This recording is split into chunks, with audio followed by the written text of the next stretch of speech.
Boa noite, meus queridos. Que a graça do Senhor seja conosco. Estamos para mais um momento aí da Palavra de Deus.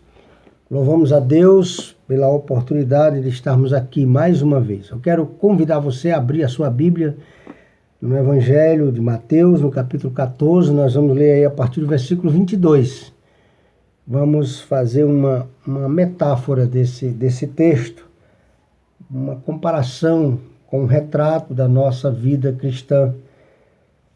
Nesta noite de hoje. Convido você aí para ler comigo, logo depois orarmos e ter um momentozinho de reflexão na palavra de Deus, tá bom?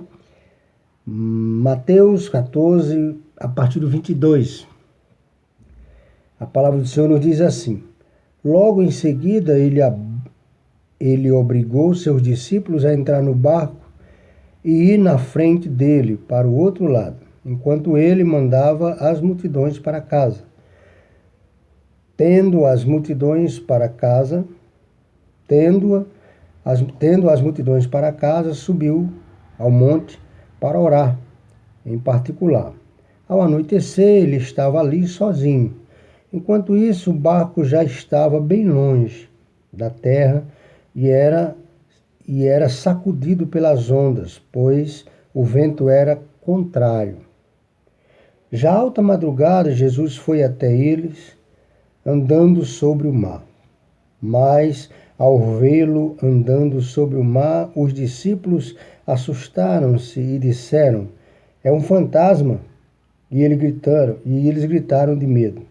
Jesus, porém, falou-lhes imediatamente: Tende coragem, sou eu, não temas. Pedro lhe respondeu: Senhor, se és tu, manda-me ir sobre as águas até onde estás. Ele lhe disse: Vem. Descendo do barco e andando sobre as águas, Pedro foi ao encontro de Jesus. Mas ao perceber o vento, teve medo e, começando a afundar, gritou: Senhor, salva-me! Imediatamente Jesus estendeu a mão, segurou-o e disse-lhe: Homem de pequena fé, por que duvidaste? E logo que subiram para o barco, o vento cessou. Ainda o versículo 33 diz assim: Então os que estavam no barco o adoraram, dizendo: Verdadeiramente tu és o Filho de Deus. Eu quero convidar você para uma oração nesse momento e para que nós possamos assim fazer um retrato, digamos assim, fazer um retrato da nossa vida de fé. Fazer uma comparação do que é o mar, o que é o barco, o que é essa travessia, essa tempestade, o salvamento, o desembarque, quem é o Salvador. Vamos tentar assim, não de maneira literária, mas fazendo algumas comparações para uma reflexão nessa noite, no nome de Jesus. Mas antes disso eu convido você a estarmos orando. Que o Senhor nos abençoe em todo momento da nossa vida e guarde o nosso coração para compreender a sua palavra. Santo Deus, em nome de Jesus, muito obrigado, nós te agradecemos e estamos aqui, meu Pai, para aprender mais um pouco da tua palavra e colocá-la em prática. É sempre o nosso objetivo. Nos ajude, nos abençoe, estaremos sempre à procura, Deus, dessa palavra para ser vivida na nossa vida. Perdoa os nossos pecados e nos conduz a fazer a tua vontade sempre, pois nós te oramos assim no nome de Jesus. Amém. Então, queridos, nós temos o contexto de Jesus andando por sobre o mar. É uma história, um contexto muito conhecido nosso, esse momento destemido de Pedro, de ver de longe, de ouvir Jesus dizendo para não temer, que era Jesus, e Pedro imediatamente dizia assim: se és o mestre mesmo, se é Jesus, faz eu andar nas águas até o Senhor. Eles não tinham visto tudo ainda, sempre falta ver alguma coisa. O texto vai dizer que eles estavam nesse contexto da multiplicação dos pães. Jesus estava numa fama, o povo uma procura tremenda, uma necessidade de ganhar alguma coisa, de receber alguma coisa, alguma cura, uma palavra. O povo estava sedento de uma palavra, como está hoje, O povo, as pessoas não gostam de ouvir sobre religião. Mas todas as pessoas gostam de ouvir sobre Jesus. Você já parou para pensar? Se você for uma pessoa preocupada em falar sobre Jesus, então tem muito espaço. Em todos os lugares a palavra de Jesus, de saudação de Jesus, de tranquilidade, de amizade. Em todo lugar ela é bem-vinda e deixa uma reflexão, né? Enquanto que religião não. Religiões, futebol, qualquer outras coisas que cada pessoa tem seu time, tem sua ideia, então e acaba causando contritos. E a Bíblia diz que ao homem de Deus não cabe contender, né? Então o que eu quero aqui? Nessa noite eu quero conversar com os irmãos, fazendo aqui algumas comparações. Por exemplo, o mar, né? Nós temos uma situação acontecendo no mar, uma situação onde Jesus vem, onde Jesus vem andando sobre as águas, Pedro também anda sobre as águas, uma situação, digamos assim, longe dos nossos olhos, daquilo que é comum. Eu fiz uma pergunta com relação a isso. O que seria esse mar, né? O que nós poderíamos comparar com esse mar? Se não o retrato do mundo. O que seria esse mar onde Jesus está em todo lugar, onde Jesus tem um acesso direto, onde alguns servos de Deus conseguem também andar nesse mesmo universo, onde alguns servos de Deus conseguem, inclusive, realizar alguns milagres, alguns acontecimentos nesse mesmo universo. Então nós entendemos esse mar, fazendo esse retrato da nossa vida de fé, entendemos como sendo o mundo, os povos, as nações. É esse grande mar, onde nós somos convidados, juntamente com Jesus, a andar sobre ele, a mergulhar. Muitas vezes, muitos crentes em Jesus mergulham no mundo, não é? Fazem parte de maneira mais profunda. E Deus, com a sua infinita misericórdia, como é o caso de Jesus aqui, para que esse mar seja atravessado, então é providenciado um barco. Nessa metáfora, nessa comparação, nessa alegoria, digamos assim, eu não estou falando do literário da palavra de Deus, mas de uma alegoria, eu fiquei querendo, nesse mar, nesse mundo tão grande, tão diverso, o que é esse barco tão pequeno, que comporta pouca gente, não é? É uma minoria. E eu pude comparar assim, para a gente fazer uma pequena comparação ao retrato da igreja. Eu creio, sendo dentro desse mundo, desse marzão tão grande, que Jesus está em toda parte, mesmo não fazendo parte da vida de todos. Alguns crentes também mergulham nesse mundo e às vezes adentram em lugares, às vezes até dizendo, se Deus for comigo, Moisés fez grandes coisas, entendendo que Deus ali era com ele. Aí Deus providencia um barco que eu tenho como sendo a igreja, para agregar, para buscar, para separar alguns desse mundão, desse universo tão louco. Deus criou a igreja. No meu coração, a igreja tem uma importância muito grande. No meu coração, a igreja do Senhor, que é aquele ambiente, aquele pequeno barco onde nós trocamos as nossas experiências, é realmente idealizado, é realmente instituído por esse Deus tremendo, né? Então esse barco, esse pequeno barco, é o retrato da igreja, onde aqueles discípulos aqui estavam todos, na sua grande maioria.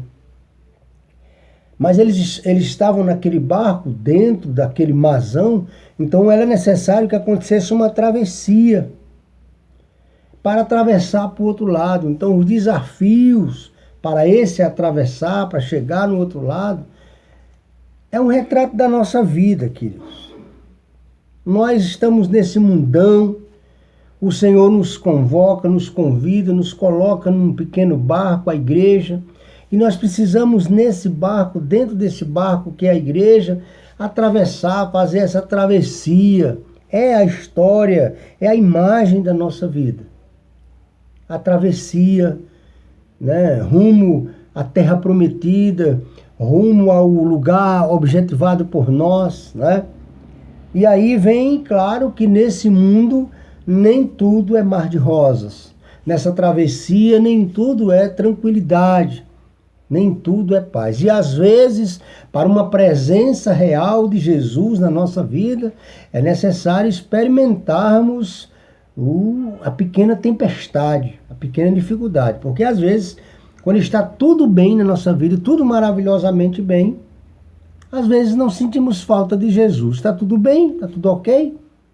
É nessa tempestade, durante essa travessia, que eu entendo como sendo uma fotografia das nossas experiências.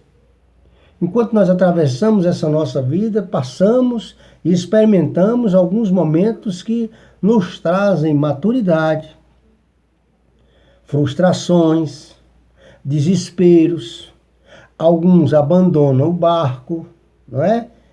Porque não aguenta aquela experiência, porque naquela tempestade, naquele momento que todo mundo ali está sendo testado, todo mundo está sendo balançado, o vento está batendo com ímpeto nas duas casas, tanto na casa que está no mundo sem Cristo, como na casa que está na igreja, que é o barco com Cristo.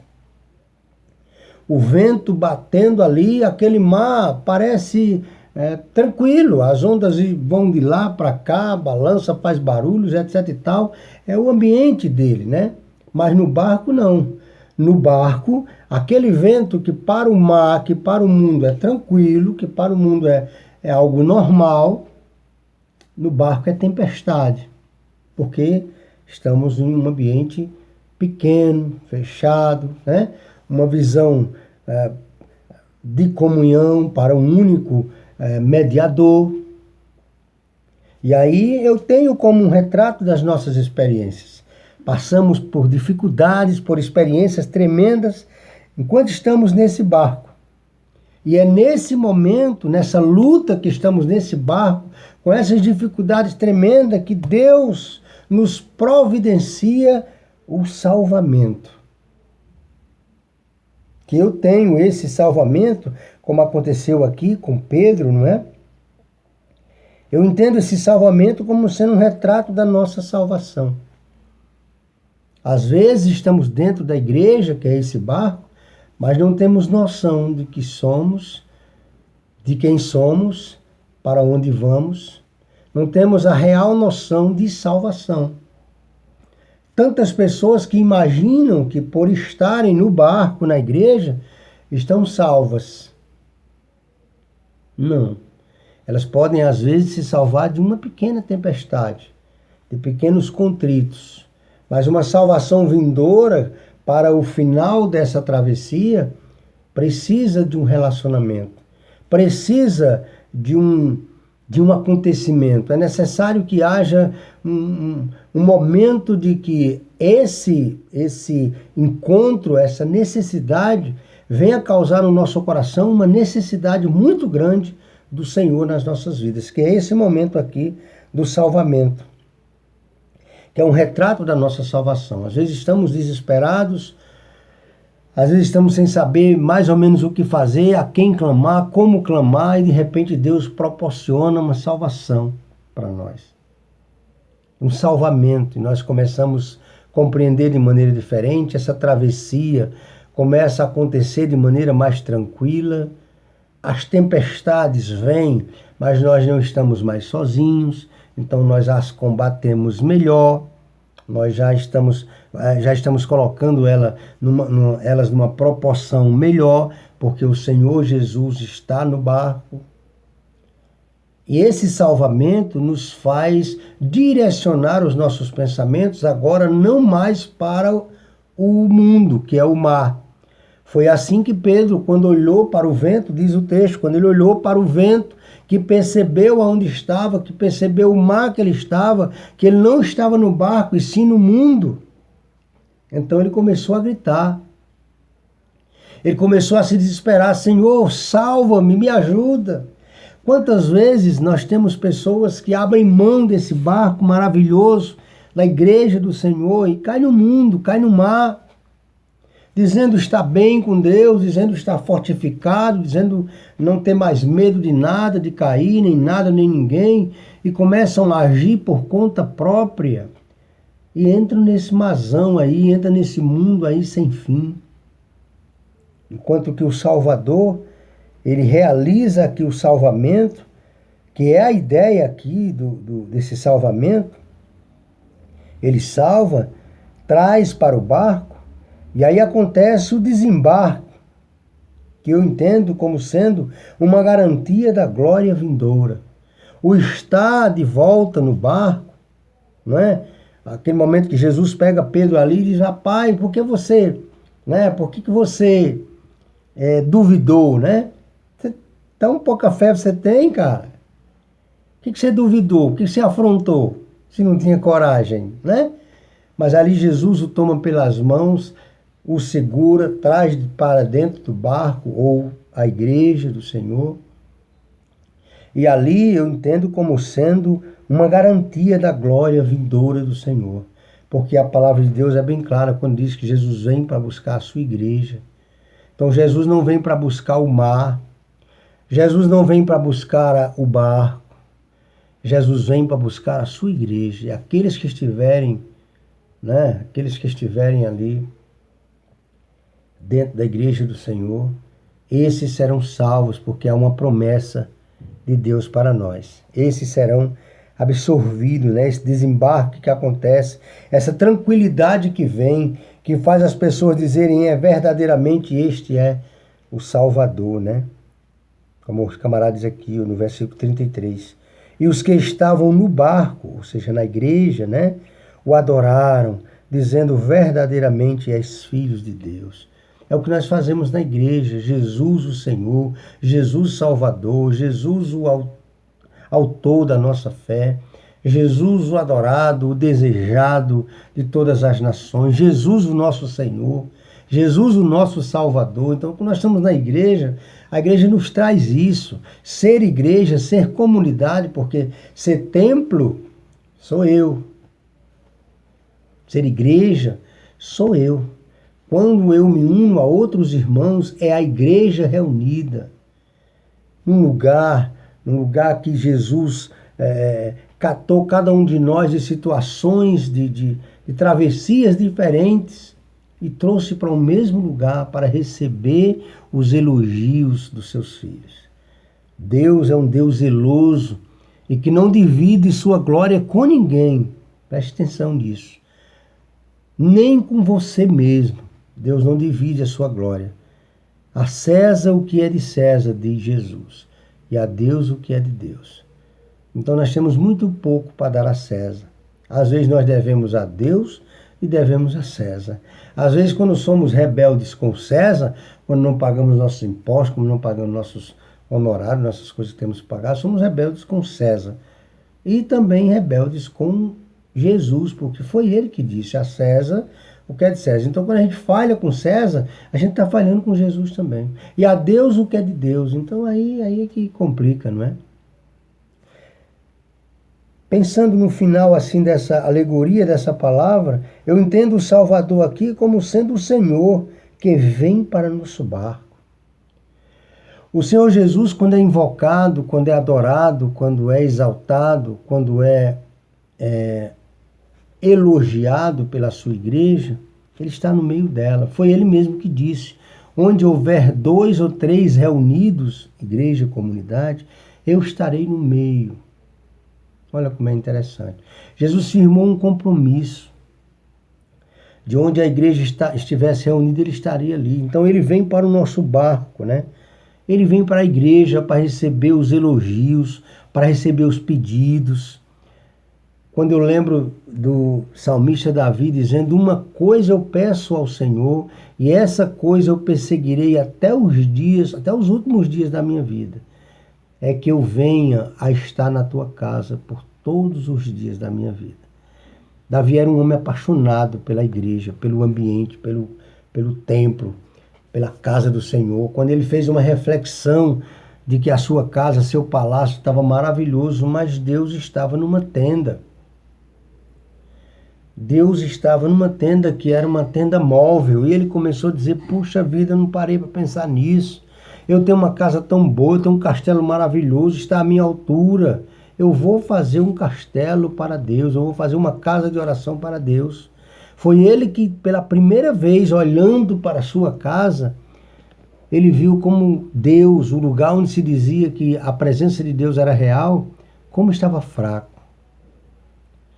É por isso que é uma coisa que nós temos que colocar no nosso coração. Quando a nossa casa está linda, está bonita, está aprazível para nós, como está a casa que o Senhor é adorado? Em todos os sentidos, nas suas obrigações, na sua visibilidade, no seu ambiente físico, espiritual, não é? Coisa para a gente parar para pensar. Davi parou para pensar e imediatamente, no seu primeiro momento de oração, ele foi dizer a Deus: Senhor, eu quero fazer uma casa para o Senhor. Eu preciso fazer uma casa para o Senhor, uma casa de adoração. Deus foi quem disse não. Apesar da grande ideia, apesar da ideia ser maravilhosa, de você ter visto isso, mas você não pode fazer, você não é digno de fazer. Olha que coisa. O seu filho fará. E ali Deus faz uma aliança com Salomão, que Salomão fará essa casa. E o mais fantástico, quando você olha lá em 2 Crônica, no capítulo 7, capítulo 6, aliás, você vai ver que a preocupação de Salomão não é que aquela casa esteja no mais alto nível do padrão financeiro, como na verdade a gente vê ali muito dinheiro colocado, né?